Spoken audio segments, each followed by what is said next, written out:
recorded me. You gotta record me. We're gonna record because we are going to do the first lesson. Written there, how to get good video on a mobile device. You need to record this. You need to put it on YouTube, on a YouTube channel that is for this class that you're going to make, either right now or maybe have possibly, because it could be for computer applications 111. So, gotta record me. Gotta record me. So everybody's gotta record the things I'm saying to your faces, not mostly. Actually, I'm walking around being silly and purposefully making it difficult for you to record me. Because the first step in getting good video on a mobile device, the very first step to getting video on a mobile device, please turn your phone sideways. No more portrait video ever. Landscape.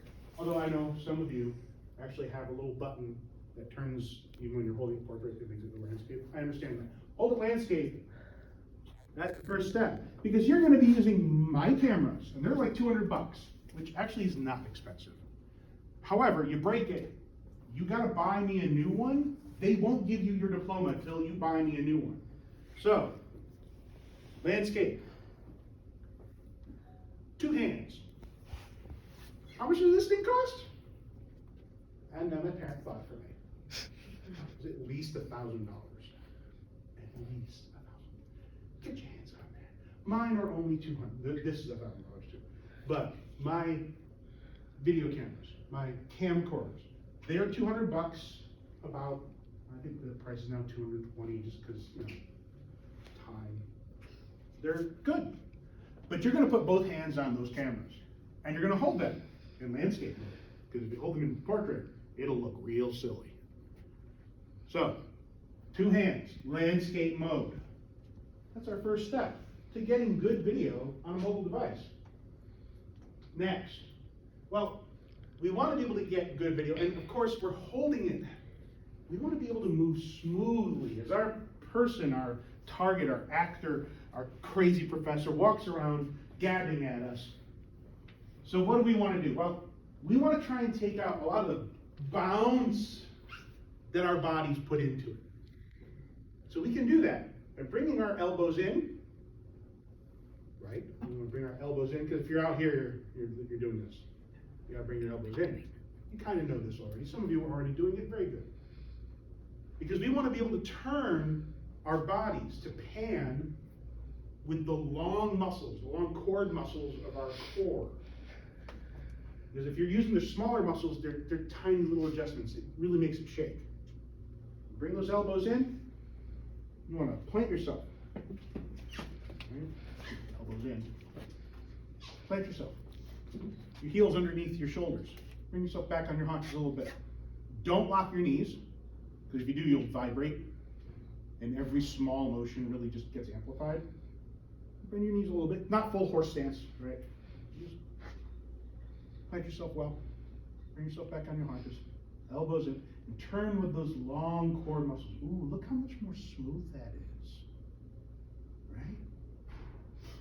You can do this. Instead of like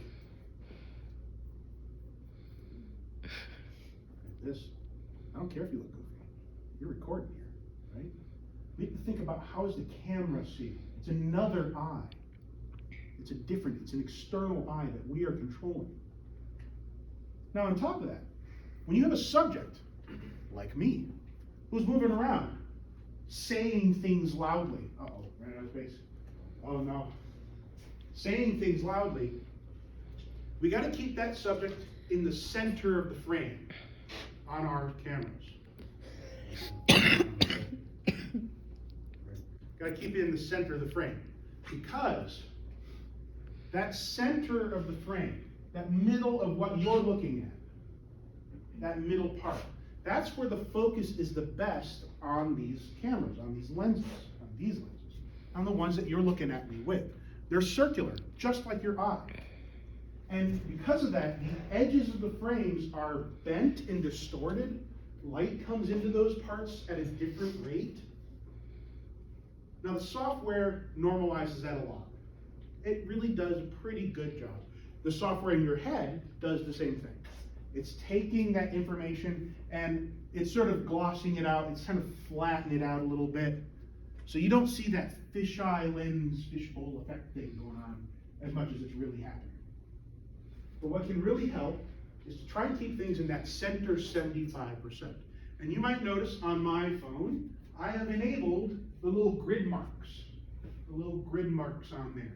And a lot of phones have that functionality. Some of them even have the center 75 line, which actually puts a little border around the edges, helps keep you off that border.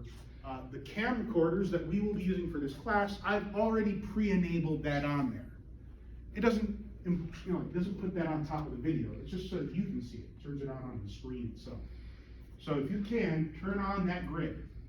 That will really, really help you get better video. Keeping somebody in that center 75%. Keep them out of the borders.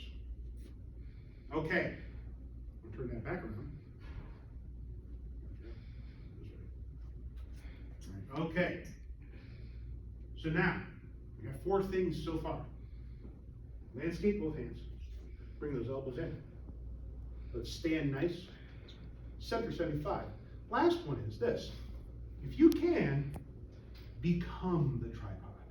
Let's become tripods. Get up against the walls. Get up against the board. Put your shoulders right into the wall. Unfortunately, nobody's used it yet, just me. Right? Get your shoulders on there. Okay. 1 foot out. Oh boy. 1 foot in. I am now, my body, all of me, is being put into this wall, and I've got my elbows in. I'm turning with my core muscles. And that's just nicely separated from it. The video will come out very smooth right now. You'll be panning. Yes, you notice that you went from doing this, having fun in front of your face. Now it's down here, isn't it? In a much more natural position. You can look down and see. You can also be pretty assured whatever's going on here is similar to what you're seeing up here. Your video is coming in smoother and nicer.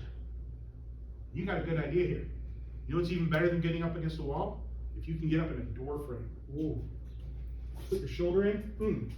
Put 1 foot up against. Put the other foot out.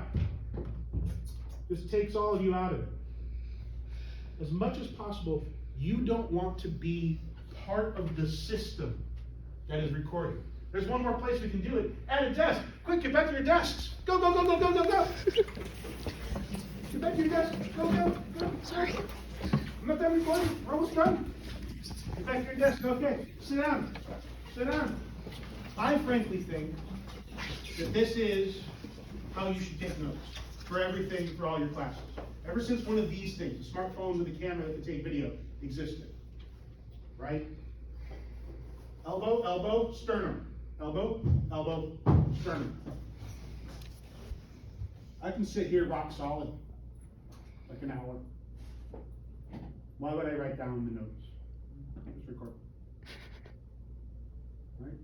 Just gotta be a little mindful of your own breath getting in there, but I mean, look, it's solid, steady. Right? It's not bouncing in your hands. You can still turn a little bit, you can just kind of scooch. But you're putting your body and all your weight into that table, and now it's not in the phone. You're just holding the phone. It's pointed at your target. Hopefully your professors are ones that got the clue in their head that when they're talking to you, they turn towards you so you can hear them instead of them talking into the board like this. FX. You gotta take a second to read. No. Get up on there. See what they're doing. Okay. Cut.